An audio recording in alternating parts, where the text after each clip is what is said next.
नमस्कार, मैं डॉक्टर शुक्ला मनोरमा आपका स्वागत करती हूँ। तो चलिए जे टेट एग्ज़ाम के लिए मोस्ट इम्पोर्टेंट 10 प्रश्न पर मैं डिस्कस करती हूँ। तो चलिए, पहला प्रश्न आपके सामने ये रहा। छात्रों में विद्यालय के प्रति अपनत्व का भाव उत्पन्न करने के लिए ऑप्शन सुनिएगा। ये है, अध्यापकों के निर्देशन में छात्र संघ का संगठन करेंगे, जिसमें छोटी छोटी समितियों की रचना की जाएगी जो विद्यालय के विभिन्न दायित्वों में अपनी भागीदारी का निर्वाह करेंगे। और बी ऑप्शन है, छात्रों को प्रतिदिन आदेश देंगे कि वे अपने भवन कक्षों और मैदानों की सफाई करेंगे।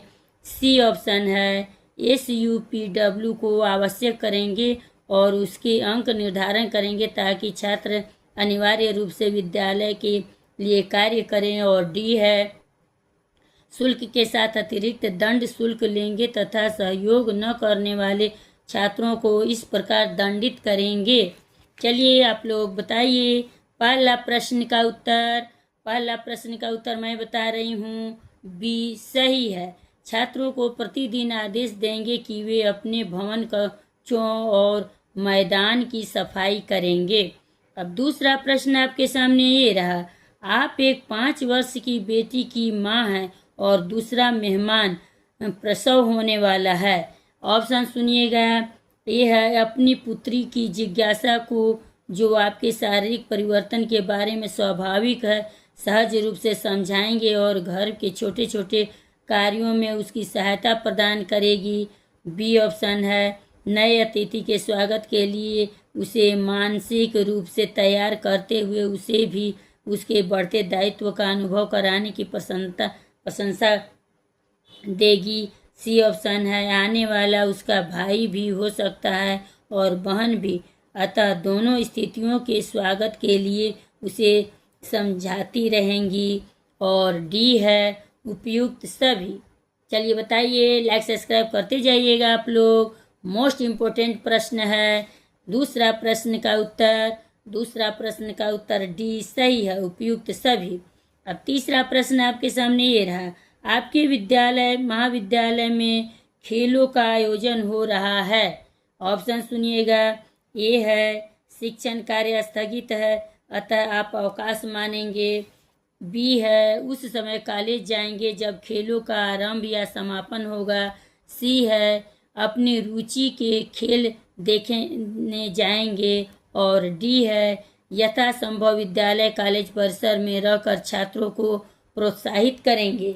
चलिए बताइए, कमेंट कीजिए। तीसरा प्रश्न का उत्तर मैं बता रही हूँ, डी सही है, यथासंभव विद्यालय कॉलेज परिसर में रहकर छात्रों को प्रोत्साहित करेंगे। अब चौथा प्रश्न आपके सामने ये रहा।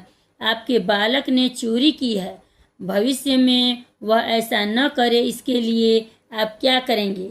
ऑप्शन सुनिएगा। ये है, उसको डराएंगे। बी है, चोरी से होने वाली हानियों से परिचित कराएंगे। सी है, चोरों की दुर्गति बताएंगे। और डी है, किसी काम के लिए जब वह पैसा मांगेगा तब कहेंगे, तुम मुझसे पैसे क्यों मांगते हो, तुम तो चोरी करके अपनी ज़रूरतें पूरी कर सकते हो। चलिए बताइए चौथा प्रश्न का उत्तर लाइक सब्सक्राइब करते जाइएगा।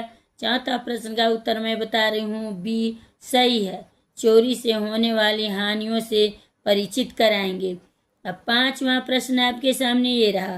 प्रौढ़ शिक्षा किन व्यक्तियों के अधिकार में होने चाहिए? ऑप्शन सुनिएगा। ये है, सरकार के हाथ में। बी है, गैर सरकारी समितियों के हाथ में। सी है, शिक्षित व्यक्तियों के हाथ में। और डी है, उपयुक्त सभी के हाथ में। पांचवा प्रश्न का उत्तर बताइए। पांचवा प्रश्न का उत्तर बी सही है, गैर सरकारी समितियों के हाथ में। अब छठा प्रश्न आपके सामने ये रहा। बाल विकास की दृष्टि से सर्वाधिक समस्या का काल होता है, क्या होता है? ऑप्शन सुनिए। ये है, किशोरावस्था। बी है, शैशवावस्था। सी है, वृद्धावस्था। और डी है, इनमें से कोई नहीं। चलिए बताइए आप लोग, लाइक सब्सक्राइब करते जाइएगा, कमेंट कीजिए। छठा प्रश्न का उत्तर मैं बता रही हूँ, बी सही है, शैशवावस्था। 7वां प्रश्न आपके सामने ये रहा, अध्यापक का स्थान समाज में सम्माननीय होता है क्योंकि ऑप्शन सुनिए, ए है अध्यापक सरलता और ज्ञान के प्रतीक होते हैं, बी है बिना उनकी कृपा से कोई डॉक्टर या इंजीनियर नहीं बन सकता, सी है वे राष्ट्र के भाग्य के निर्माता होते हैं, और डी है वे राजनीतिज्ञों और बड़े आदमियों के गुरु होते हैं। चलिए बताइए 7वां प्रश्न का उत्तर। 7वां प्रश्न का उत्तर मैं बता रही हूँ, ये सही है, अध्यापक सरलता और ज्ञान का प्रतीक होते हैं। अब 8वां प्रश्न आपके सामने ये रहा, बालिकाओं की शिक्षा आपके विचार में इसलिए आवश्यक है क्योंकि ऑप्शन सुनिएगा, ए है वे भी पढ़ लिख कर नौकरी कर सकते हैं, बी है बालक बालिका समान है, सी है अशिक्षा दूर हो सके, और डी है बालिकाओं की शिक्षा से भविष्य में पूरा घर शिक्षित होता है। लाइक सब्सक्राइब करते जाइएगा। बताइए 8वां प्रश्न का उत्तर।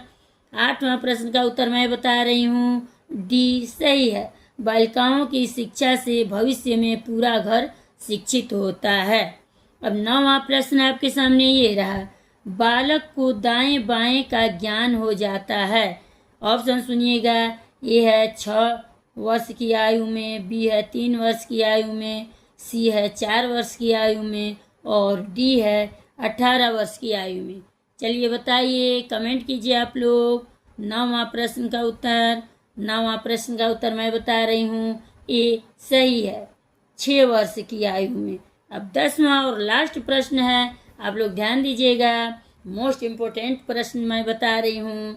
10वां प्रश्न, मेरी राय में प्रत्येक छात्र का प्रगति पत्र उसके अभिभावक को अवश्य देना चाहिए क्योंकि, अब ऑप्शन सुनिए, ए है इससे छात्रों में डर बना रहता है, बी है ट्यूशन मिलने की संभावना रहती है, सी है अभिभावकों को बच्चों की प्रगति का पता चलता है, और डी है छात्र के प्रति हमारी जिम्मेदारी समाप्त हो जाती है।